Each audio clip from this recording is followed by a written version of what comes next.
there is a question that almost nobody asks themselves. Not because it is difficult, but because answering it honestly can be deeply uncomfortable. Asterisk asterisk, whose life are you actually living? Asterisk asterisk. At first, the answer seems obvious.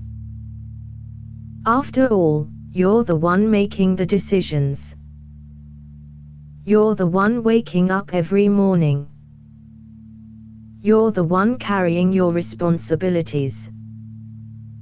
You're the one dealing with the consequences. But look a little closer.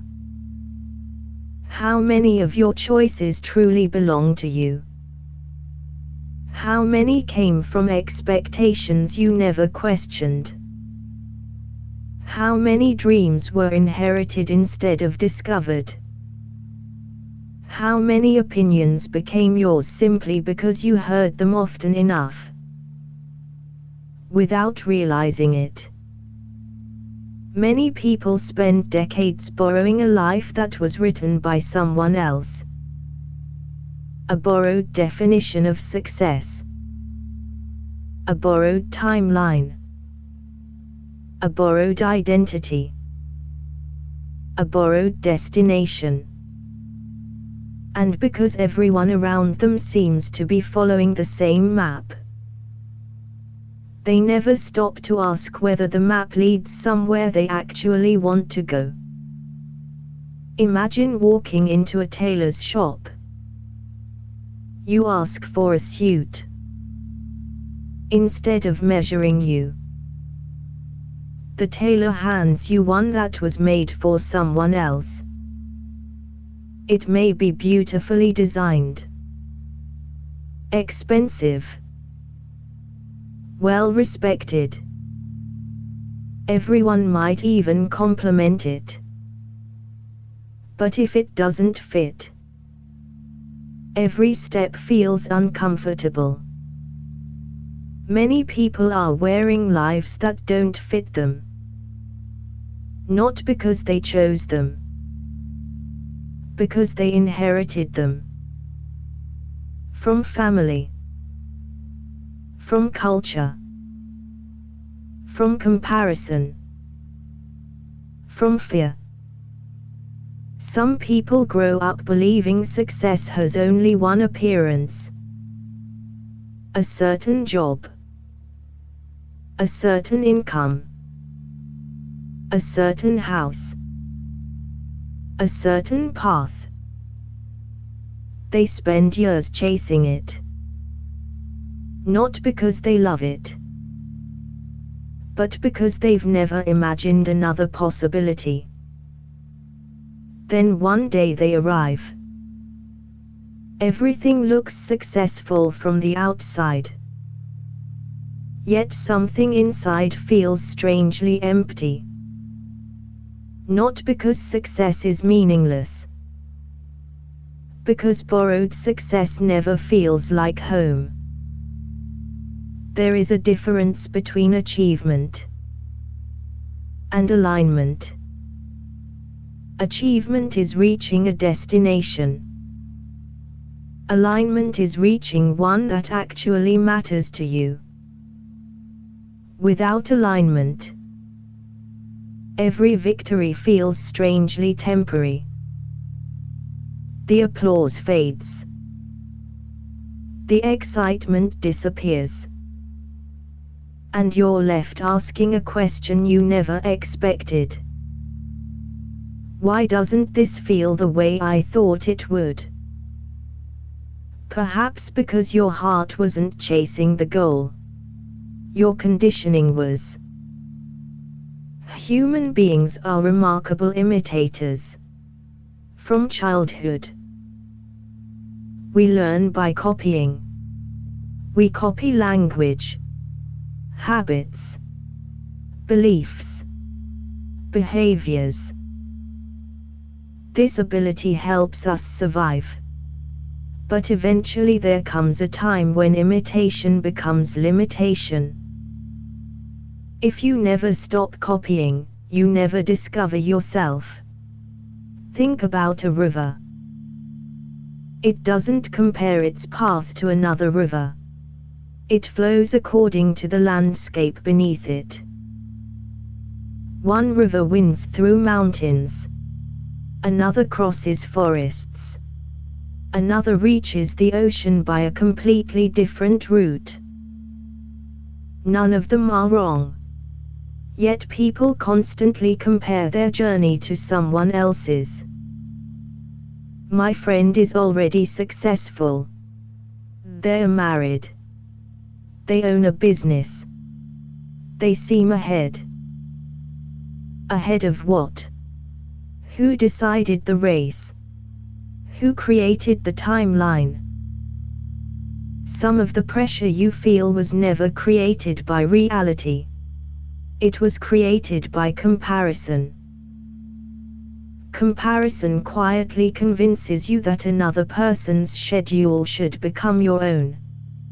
That another person's dream should become your destination.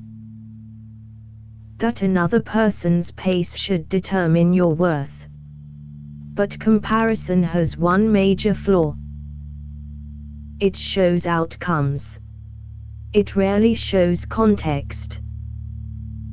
You see someone's achievement, not the sacrifices. You see confidence, not the years of uncertainty. You see success, not the countless invisible decisions that came before it. Comparing your life to someone else's highlight reel is like comparing the first chapter of one book to the final chapter of another. The stories were never meant to be read that way. There is another invisible influence: approval. Many people spend years making decisions they hope other people will admire.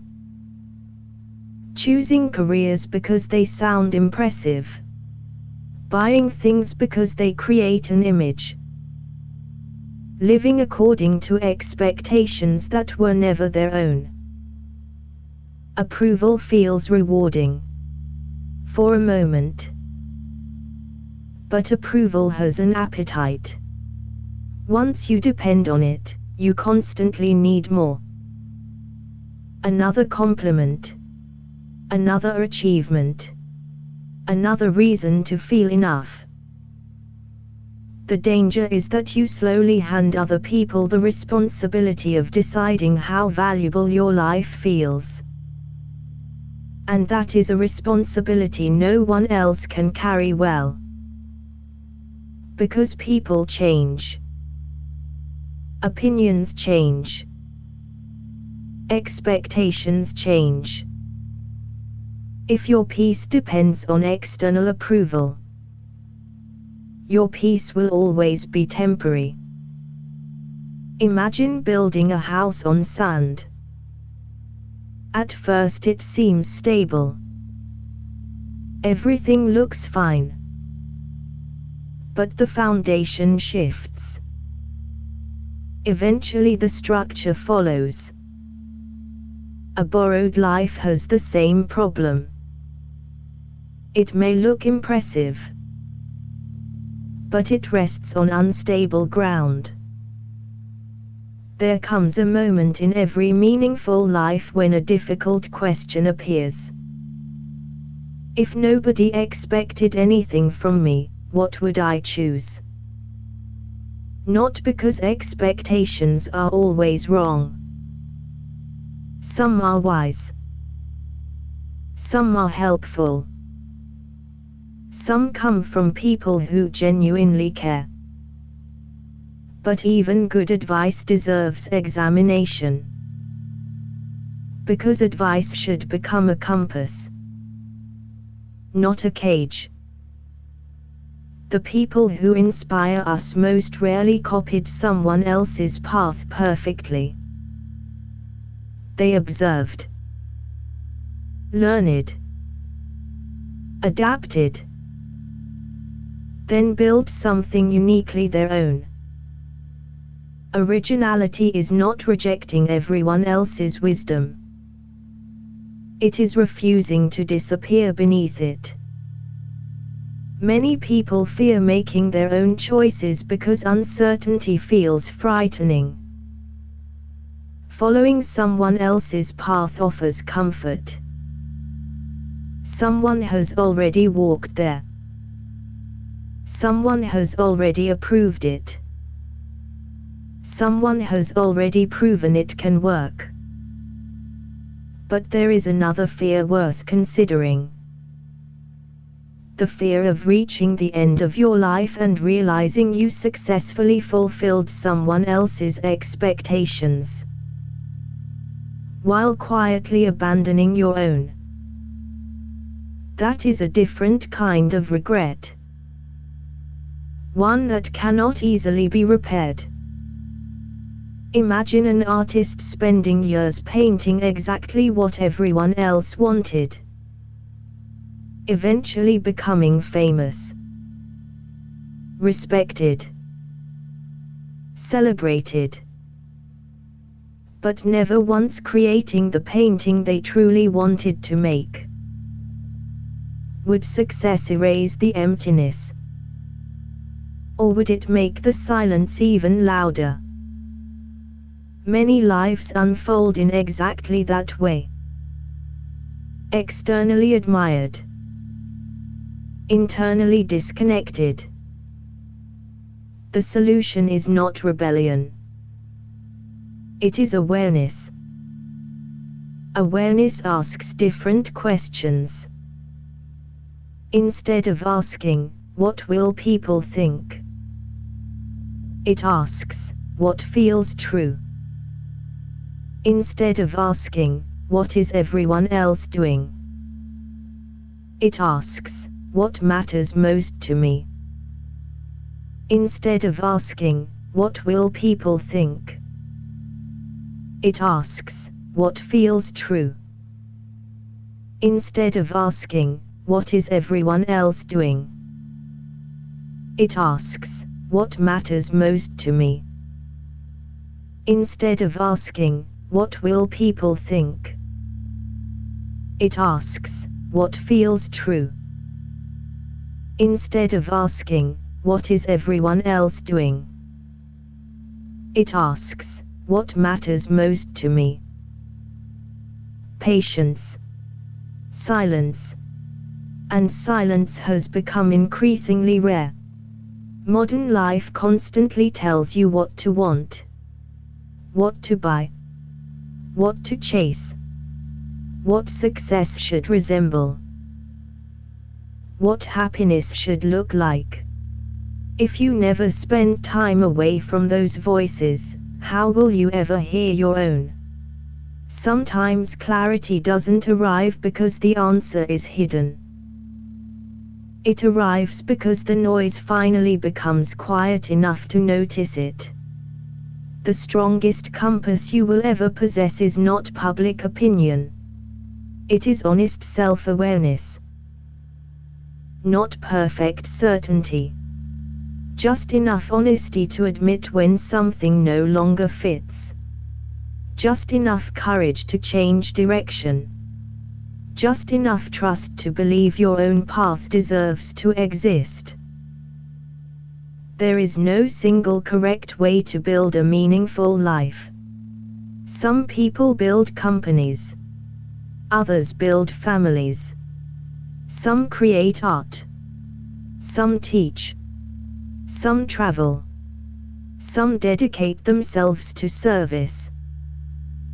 Some live quietly. Some live boldly. Meaning is deeply personal. That is exactly why it cannot be copied. A borrowed purpose always feels heavy.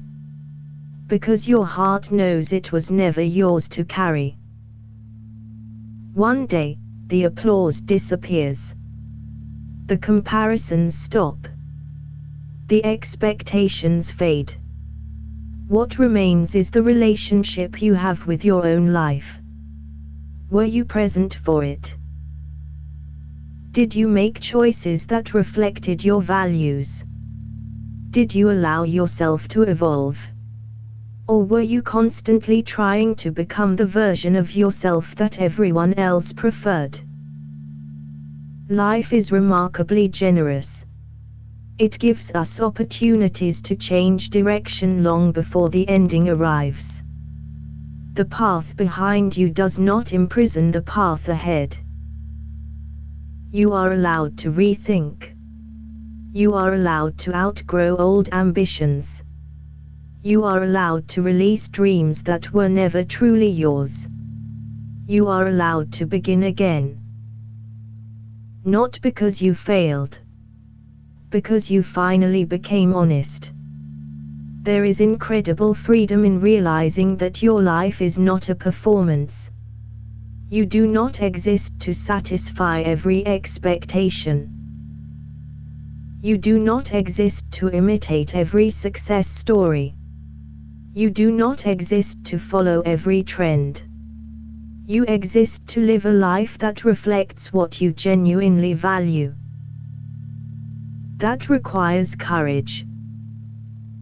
Because authenticity rarely receives universal approval. Some people will misunderstand your choices. Some will question your direction. Others may even project their own fears onto your decisions. That is part of the journey. Not everyone will understand a path they were never meant to walk. And they don't have to. The only person who must live every single day of your life is you. So ask yourself honestly. Are the goals you're chasing truly yours?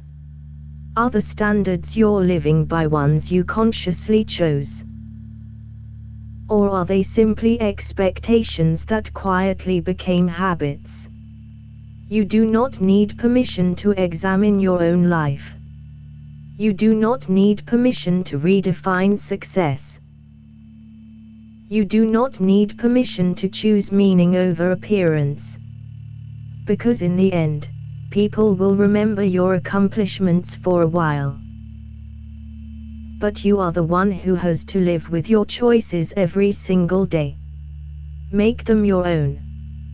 Build a life that fits. Not because everyone approves. Not because it looks impressive. But because when you wake up each morning, you recognize the person making those choices. And for perhaps the first time, you no longer feel like you're borrowing someone else's story. You're finally writing your own.